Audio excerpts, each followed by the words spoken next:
கர்த்தருடைய பரிசுத்த நாமத்துக்கு மகிமை உண்டாவதாக. ரோமர் 6ஆம் அதிகாரம் 3ஆம் வசனத்தை நான் வாசிக்கிறேன். ரோமர் 6ஆம் அதிகாரம் 3ஆம் வசனம்.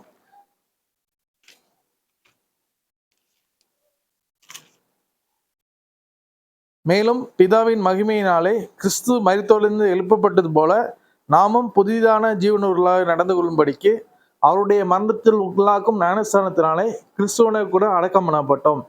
ஆதலால் அவருடைய மரணத்தின் சாயலில் நினைக்கப்பட்டவர்களால் அவரின் உயிர்த்தெழுதிய சாயலில் நினைக்கப்பட்டிருப்போம். இனி நாம் பாவத்துக்கு ஊழியம் செய்யாதபடிக்கு பாவ சரீரம் ஒழிந்து போகும் பொருட்டாக நம்முடைய பழைய மனுஷன் அவரோட கூட சிறுவில் அறையப்பட்டது என்று அறிந்திருக்கிறோம். மரித்தவன் பாவத்துக்கு நீங்கி விடுதலைக்காகப்பட்டிருக்கிறன. ஆகையால் கிறிஸ்துவோட கூட மரித்தோமானால் அவரோட கூட பிழைத்தும் இருப்போம் என்று நம்புகிறோம். இதுல நிறைய காரியங்கள் சொல்லப்பட்டிருக்கு. முதல்ல சொல்லப்பட்டிருக்கு, கிறிஸ்துவின் உள்ளான ஞானஸ்தானம் பெற்றபடியும் அவருடைய மரணத்துக்குள்ளாக ஞானஸ்தானம் பெற்றது அறியாமல் இருக்கிறார். இயேசு கிறிஸ்து ஏன் உயிர் தெழுந்தார், அதை பத்தி இன்னைக்கு நம்ம தலைப்புல பார்க்க போறோம். இயேசு கிறிஸ்து உயிர் தெழுந்தது எதுக்குன்னா, நம்ம அவருடைய உயிர் தெழுதின் சாயலில் எண்ணிக்கிறது. இயேசு கிறிஸ்து நம்ம பாவங்களுக்காக ரத்தத்தை கொட்டி தீர்த்தால், ரத்தம் செஞ்சினார். நம்ம பாவம் செஞ்சோம்னால் இயேசு கிறிஸ்துவின் ரத்தம் பாவத்தை சுத்திகரிக்கும். நம்ம பாவத்தை சொல்லி இயேசு கிறிஸ்து ரத்தத்தினால கழி சுத்திகரிக்குன்னு சொல்லும்போது பாவத்தை மன்னிப்பு கேட்டுறோம். ஆனா அந்த பாவத்தை மேற்கொள்றதுக்கு, ஓவர் கம் பண்றதுக்கு இயேசு கிறிஸ்துடைய உயிர் தெழுதல் தான் காரணம். இயேசு கிறிஸ்து உயிர் தெழுதாவிட்டால் நம்ம பாவத்தை ஜெயிக்க முடியாது. இயேசு கிறிஸ்து நமக்காக பாவ மன்னிப்பிற்காக அவருடைய ரத்தத்தை சிந்தினார். பாவத்தை ஜெயிப்பதற்காக உயிரோடு எழுந்தார். ஸோ அந்த உயிரோட எழுப்பப்பட்ட அனுபவத்தை கொண்டு வரதுக்கு தான் ஞானஸ்தானம். அதான் சொல்லப்பட்டிருக்கு, மேலும் பிதாவின் மகிமையினாலே கிறிஸ்து மரித்தோரிலிருந்து எழுப்பது போல நானும் புதிதான ஜீவனாய் நடந்தபடிக்கு அவருடைய மனதுக்குள்ளாக்கும் ஞானஸ்தானத்தினாலே கிறிஸ்துவோடைய கூட அணைக்கப்பட்டோம். எப்போ ஞானஸ்தானத்தை எடுக்கோமோ அப்போ அந்த அனுபவத்துக்குள்ள நம்ம வரோம். ஞானஸ்தானங்கிற அனுபவம் ரொம்ப முக்கியமான அனுபவம். ரட்சிக்கப்பட்ட பிறகு நம்ம ஞானஸ்தானம் கண்டிப்பா எடுக்கணும். மூலிகை ஞானஸ்தானம் எடுக்கணும். ரட்சிக்கப்பட்ட பிறகுதான் எடுக்கணும். அவருடைய மரணத்துக்குனால அதுக்கப்புறம் அந்த சாயில இணைக்கப்பட மரணத்துக்குள்ளாகும் ஞானஸ்தானத்துல நம்ம இணைக்கப்பட்டோம். ஞானஸ்தானத்துல தண்ணீரை முங்கி நம்ம வெளியில எழுகும் போது இயேசு கிறிஸ்து எப்படி உயிர் தந்தாரோ, கல்லறையிலேருந்து உயிர் தந்தாரோ, அப்படியே நம்மவும் புதிதான ஜீவனெல்லாம் நடந்து கொள்ளும்படிக்கு நம்மளும் உயிரோட எழுப்பப்படுறோம். புதிய சாயல் எழுப்பப்படுறோம். அதான் சொல்லப்பட்டிருக்கு, நாம் இனி பாவத்துக்கு ஊழியம் செய்யாதபடிக்கு பாவம் சரீரம் விழுந்து போகும்பட்டாக நம்முடைய பழைய மனுஷன் அவரோட கூட சிலுவையில் அறையப்பட்டது என்று அறிந்திருக்கிறோம். மரித்தவன் பாவத்துக்கு நீங்கி விடுதலையாக்கப்பட்டிருக்கிறானே, ஆகையால் கிறிஸ்துவோட கூட மரித்தோமானால் அவரோட கூட பிழைத்தம் இருக்கிறோம் என்று நம்புகிறோம். அடுத்த வாசிக்கலாம். நம்ம ஏன் இயேசு கிறிஸ்து உயிரோடு எழுப்பப்பட்டார். ரோமர் 8ஆம் அதிகாரத்தில் வாசிக்கலாம். ரோமர் 8ஆம் அதிகாரம் 1ஆம் வசனத்திலிருந்து நான் வாசிக்கிறேன். ஆனபடியால் கிறிஸ்து இயேசுப்பட்டு உட்பட்டவர்களாக இருந்து மாம்சத்தின்படி நடக்காமல் ஆவின்படி நடக்கிறவர்களுக்கு ஆக்கினை தீர்ப்பு இல்லை. மாம்சத்தின்படி நடாமல் ஆவின்படி நடக்கிறவர்களுக்கு ஆக்கினை தீர்ப்பு இல்லை. கிறிஸ்து இயேசுக்குள்ள ஜீவின் ஆவின் பிரமாணம் என்னை பாவம் மரணம் என்பவர்கள் பிரமாணத்திலிருந்து விடுதலை ஆக்கிட்டேன். அவன் பிரமாணம்னு ஒண்ணு இருக்கு. பிரமாணம்னா இது நியாய பிரமாணத்தின் பிரமாணம். நியாய பிரமாணம் கட்டளை முன்னாடி வாசனம் 7ஆம் அதிகாரத்தை வாசனைன்னா கட்டளைன்னு சொல்லப்பட்டிருக்கும். இஸ்ரவேலருக்கு கட்டளை நிறைய கட்டளை கொடுத்தார்.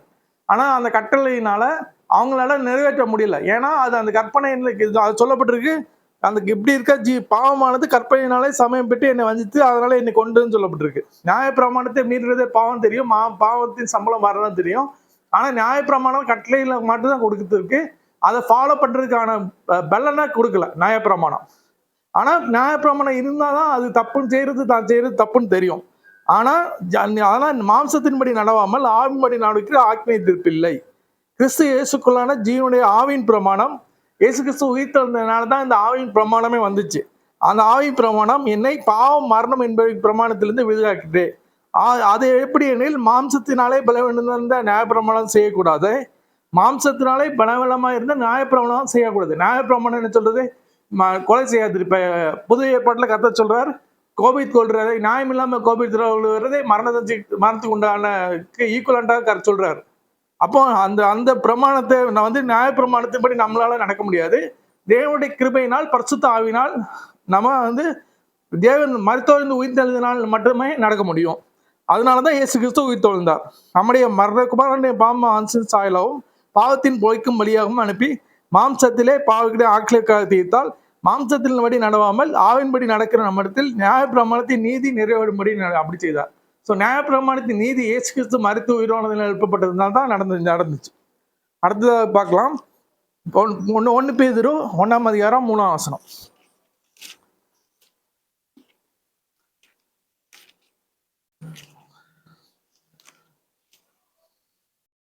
நம்முடைய கர்த்தராகிய இயேசு கிறிஸ்துவின் பிதாவாகிய தேவனுக்கு ஸ்தோத்திரம். அவர் இயேசு கிறிஸ்து மரித்தோரிலிருந்து எழுந்ததினாலே அழியாததும் மாசற்றதும் வாழறதுமாகிய சுதந்திரத்துக்கு ஏதுவான ஜீவனுள்ள நம்பிக்கை உண்டாகும்படிக்கு தமது மிகுந்த இரக்கத்தின்படியே நம்மை மறுபடியும் ஜெனிப்பித்தார். மனைவியாக நம்மளை கர்த்தராகிய இயேசு கிறிஸ்துவின் பிதாவாகிய தேவனுக்கு ஸ்தோத்திரம். அவர் இயேசு கிறிஸ்து மரித்தோரிலிருந்து எழுந்ததினாலே அழியாததும் மாசற்றதும் வாடாததுமாகிய சுதந்திரத்துக்கு ஏதுவான ஜீவனுள்ள நம்பிக்கை உண்டாகும்படி நமது மிகுந்த இரக்கத்தின்படியே நம்மை மறுபடியும் ஜெனிப்பித்தார். ஸோ பழைய மனுஷன் புது மனுஷனாக ஜெனிப்பித்தார், புதுசா ஒரு இதை உருவாக்கியிருக்கார். அந்த புது மனுஷன் தான் நம்மகிட்ட இருந்து புது ஆத்மாவா ஆவியில நம்ம மாறிட்டோம். ஆத்மாவோட மாறுறதுக்கு ஒவ்வொரு ஸ்டெப்பாஸ் நம்ம அடுத்த இதுல நம்ம வாசிப்போம். நம்ம புது மனுஷன் ஆவியில இருக்கான். ஆவியில பரிசுத்த ஆவியினர் நம்ம ஆவியில வாசம் பண்ணிக்கிறார். புது மனுஷன் ஆவியில கிரியேட் பண்ணி கர்த்தருடைய ஆவியானவர் இயேசு கிறிஸ்துவின் சாயல்ல இருக்கார். புதிய சாயல்ல ஆவியில நம்மளோட இருக்கிறார். அந்த சாயல் ஆத்மாவில கொண்டு வரணும். அதான் இந்த கர்த்தர் நம்ம உலகத்துல வச்சிருக்கிற நோக்கம். நமக்கு நிறைய பாடுகள் சஞ்சலங்கள் கொண்டு வர்றதுக்கு எதுக்குன்னா நம்ம கர்த்தரை தேட வைக்கிறது இருக்குன்னா அவருடைய சாயல நம்ம வளரணும். நம்முடைய ஆத்மா நம்ம ஆவியில இருக்கிற கர்த்தருடைய சாயல்ல வளரணும், புதிய மனுஷன்ல வளரணும். அதுக்குதான் கர்த்தர் நிறைய பாடுகளை இதையும் நிறைய உபத்திரங்கள் மூலமாக அதை வரைக்கும் கொண்டு வருகிறாரு. ரோமர் 6 அதிகாரத்தை வாசிக்கிறது. ரோமர் 6 அதிகாரம் 12 வசனத்திலிருந்து வாசிக்கலாம். ஆகையால் நீங்கள் சரீர இச்சைகளின்படி பாவத்திற்கு கீழ்ப்படிக்கத்தக்கதாக சாவுக்கு ஏதுவான உங்கள் சரீரத்தில் பாவம் ஆளாதிருப்பதாக நீங்கள் உங்கள் அவயவங்களை அநீதியின் ஆயுதங்களாக பாவத்திற்கு ஒப்புக்கூடாமல் உங்களை மரித்தோடு பிழைத்திருக்கிறவர்களாக தேவனுக்கு ஒப்பு கொடுத்து உங்கள் அவயவங்களை நீதிக்குரிய ஆயுதங்களாக தேவனுக்கு ஒப்புக் கொடுங்கள். நீங்கள் நியாயப்பிரமாணத்துக்கு கீழ்ப்படியாமல் கிருபைக்கு கீழ்ப்பட்டிருக்கிறபடியால் பாவம் உங்களை மேற்கொள்ள மாட்டாது. இதனால் என்ன? நாம் நியாயப்பிரமாணத்துக்கு கீழ்ப்படியாமல் கிருபைக்கு கீழ்ப்படிக்கிறபடியால் பாவம் செய்யலாமோ? கூடாதே. மரணத்துக்கு ஏதுவான பாவத்துக்கானாலும் நீதிக்கு ஏதுவான கீழ்ப்படிதலுக்கானாலும் எதற்கு கீழ்ப்படியும்படியே உங்களை அடிமைகளாக ஒப்புக்கொடுத்திருக்கிறீர்களோ அதற்கே கீழ்ப்படுகிற அடிமைகளா இருக்கிறீர்கள் என்று அறியீர்களா? ஓகே, இதுல சொல்லப்பட்டிருக்கு ரோமர் 6 அதிகாரம் 12 வசனத்துல நீங்க சகல இச்சத்தின்படி பாவத்துக்கு ஏற்றபடி கீழ்ப்படி நடாமல் நம்ம புது மனுஷனாக மாறினாலும் ஆவியில மாறினாலும் சரீரம் என்ன பாவம் சரீரத்துல இருக்கு.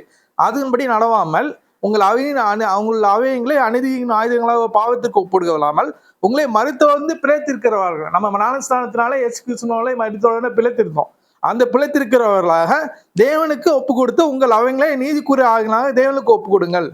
நம்ம நியாய பிரமாணத்துக்கு கீழானவங்கள மாம்சத்தின்படி நடக்கிறவர்கள் இல்லை. மாம்சத்தின்படி நம்ம ஒரு இதை நிறைவேற்ற முடியாது, தேவனுடைய கிருபையினால் நிறைவேற்ற முடியும். நாம் அதனாலதான் சொல்லப்பட்டிருக்கு, நீங்கள் நியாய பிரமாணத்துக்கு கீழ்ப்பட்டிராமல் கிருபைக்கு கீழ்ப்பட்டிருக்கிறபடியால் பாவம் உங்களை மேற்கொள்ள மாட்டாது. நம்ம கிருபைக்கு ஒப்பு கொடுத்து நம்ம அவயங்களை ஒப்பு கொடுக்கும் போது நம்ம நியாய பிரமாணத்தை நிறைவேற்றோம். நியாயப்பிரமாணத்துக்கு மேல புதிய ஏற்பாட்டின் பிரமாணத்துமாகி அன்பையும் நிறைவேற்றும். ரோமர் 4 அதிகாரத்துல சொல்லப்பட்டிருக்கு. ரோமர் 4 அதிகாரம் 22 வசனம்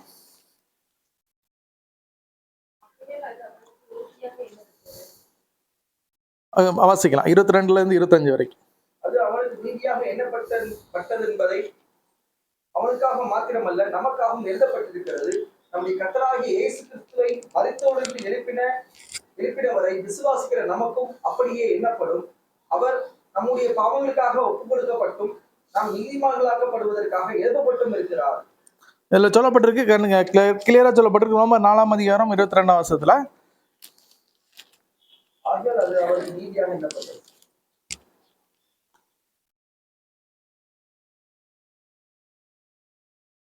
நம்முடைய கர்த்தராகிய இயேசு கிறிஸ்துவை மரித்தோரிலிருந்து இருந்து எழுப்பினவரை விசுவாசிக்கு நமக்கும் எழுதப்படும். அது அவனுக்கு எதிராக விசுவாசம் வாக்குத்தத்தம் அவனுக்கு விசுவாசம் இயேசு கிறிஸ்துவ அவன் விசுவாசித்தான் அது அவனுக்கு நீதியாக எண்ணப்பட்டது.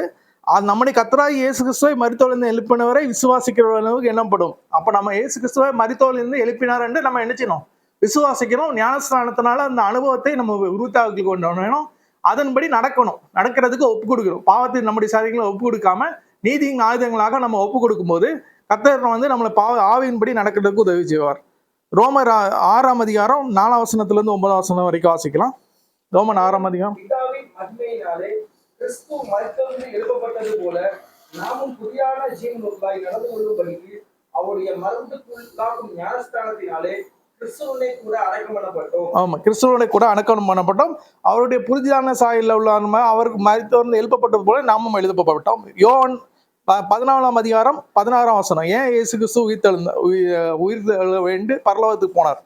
அதுக்கு இன்னொரு காரணம் இருக்கு. 14ஆம் அதிகாரம் 16. வேண்டிக் கொள்ளுவேன், அப்போது இன்றைக்கு முன்னோனை கூட இருக்கும்படிக்கு சத்திய ஆவியாகிய வேறொரு தேசவாளனை அவர் உங்களுக்கு தந்தருவார்.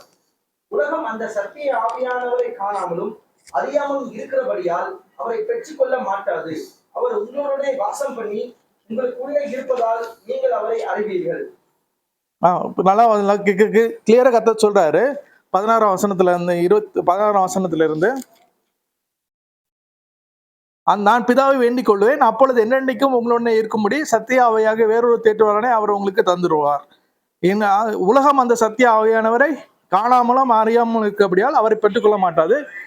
அதுக்கு திருப்பி நான் சொல்லுகிறேன் 25ஆம் வசனத்துல, நான் உங்களுக்கு தங்கி இருக்கலை இவர்களை சொன்னேன், என் நாமத்தினாலே பிதா அனுப்ப போகிற பிதாவாகி தேற்றவாளனை எல்லாவற்றையும் உங்களுக்கு அவர் போதித்து நான் உங்களுக்கு சொன்ன எல்லாவற்றையும் உங்களுக்கு நினைப்பார். நான் போவேன் என்றும் சொல்லியிருக்கார், நான் திரும்பி வந்தேன்னு சொல்லியிருக்கார். நான் போறேன். இயேசு கிறிஸ்து மரித்து பரலோகத்துக்கு ஏறினால்தான் பரிசுத்த ஆவியானவர் இந்த உலகத்துக்கு சபைக்கு கொடுக்கப்பட முடியும். இயேசு கிறிஸ்து இன்னைக்கு நம்ம ஈஸ்டர் பண்டிகை, உயிர்த்தெழுதலின் பண்டிகை கொண்டாடுறோம். இயேசு கிறிஸ்து பரிசுத்த ஆவியை கொடுக்கறதுக்கு நமக்கு கொடுத்திருக்கிறார், எல்லாரும் கொடுத்திருக்கிறார். நம்ம யாரெல்லாம் ரட்சிக்கப்பட்டு ஞானஸ்நானம் பெற்றாங்களோ அவங்களுக்கு பரிசுத்த ஆவியை கொடுக்கிறார், அவனுடைய அபிஷேகத்தை கொடுக்கிறார். பரிசுத்த அவனுடைய அபிஷேகம் பண்ணணும்னா இயேசு கிறிஸ்து மரித்தோரிலிருந்து எழுப்பப்பட்டு பரலோக ராஜ்யத்துல பிதாவின் வலது பாசத்துல ஏற்று அவர் வேண்டிக் கொள்வார்னு சொல்லியிருக்கார். நான் பிதாவை வேண்டிக் கொள்வேன், அப்பொழுது என்னென்னைக்கு உங்களோட கூட இருக்கும்படி உங்களுக்கு பிதாவாகிய தேவன் வந்து பரிசுத்த ஆவியானவரை தருவார் நமக்கு சொல்லியிருக்கார். அடுத்ததாக வாசிக்கலாம் 2 கொரிந்தியர் 3ஆம் அதிகாரம் 18ஆம் வசனம்.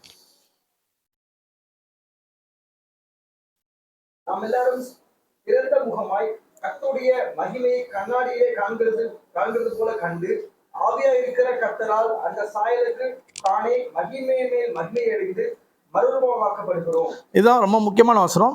நாம் எல்லாரும் திறந்த முகமாய் கர்த்தருடைய மகிமையை கண்ணாடியிலே காண்கிற போல கண்டு ஆவியா இருக்கிற கர்த்தரினாலே அந்த சாயல் தானே மகிமையின் மேல் மகிமை இருந்து மறுகிறோம். நம்ம கண்ணாடியில பார்க்கும்போது நம்ம முகம் தெரிவு, நம்ம தலை சீவுறோம், நம்ம அதை பார்த்து சீவுறோம். அதே மாதிரி கர்த்தருடைய ஆவியானவருடைய உள்ளான சாயல் வந்து நம்ம ஆவியில இருக்கு.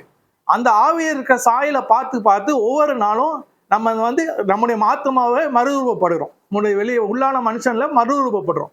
அதுதான் ரொம்ப கர்த்தர் வந்து இம்பார்ட்டண்டா சொல்றாரு. நம்ம எல்லாம் திறந்த முகமாய் கர்த்தருடைய மகிமையை கண்ணாடியிலே காண்கிறது போல கண்டு ஆவியா இருக்கிற கர்த்தரில் அந்த சாயல் தானே மகிமைப்படுறோம். நம்ம வந்து யோவான்ல ஒரு சொல்லப்பட்டு கடைசியில இந்த வாசத்தை முடிக்கலாம். 1 யோவான்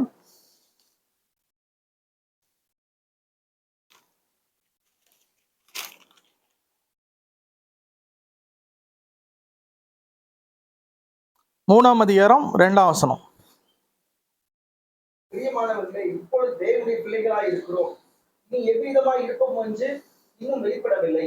ஆகிலும் அவர் வெளிப்படும் போது அவர் இருக்கிற வண்ணமாகவே நாம் அவரை தரிசிப்பதினால் அவருக்கு ஒப்பாயிருப்போம் என்று அறிந்திருக்கிறோம். இதுல சொல்லப்பட்டிருக்கு, பிரியமானவர்களே, 1 யோவான் 3ஆம் அதிகாரம் 2ஆம் வசனம். பிரியமானவர்களே, இப்பொழுது தேவனுடைய பிள்ளைகளாய் இருக்கிறோம், இப்பொழுது நம் தேவனுடைய பிள்ளை உலகத்துல உயிர்வாயிடும், அவருடைய மகிமையில் மகிமையடைந்து கொண்டிருக்கிறோம், இனி எவ்விதமா இருப்போம் என்று இன்னும் வெளிப்படவில்லை. அதாவது கடைசி நாள் வெளிப்படவில்லை. ஆகிலும் அவர் வெளிப்படும் போது, இயேசு கிறிஸ்து வெளிப்படும் போது அவர் இருக்கிற வண்ணமாகவே நாம் அவரை தரிசிப்பதினால் அவருக்கு ஒப்பா இருப்போம் என்று அறிந்திருக்கிறோம். அப்ப தேவன் வந்து நமக்கு வந்து கொடுத்திருக்கிற டார்கெட் என்னன்னா அவருக்கு ஒப்பாய் நம்மளை வந்து மாற்றணும். அதுதான் வந்து டார்கெட்.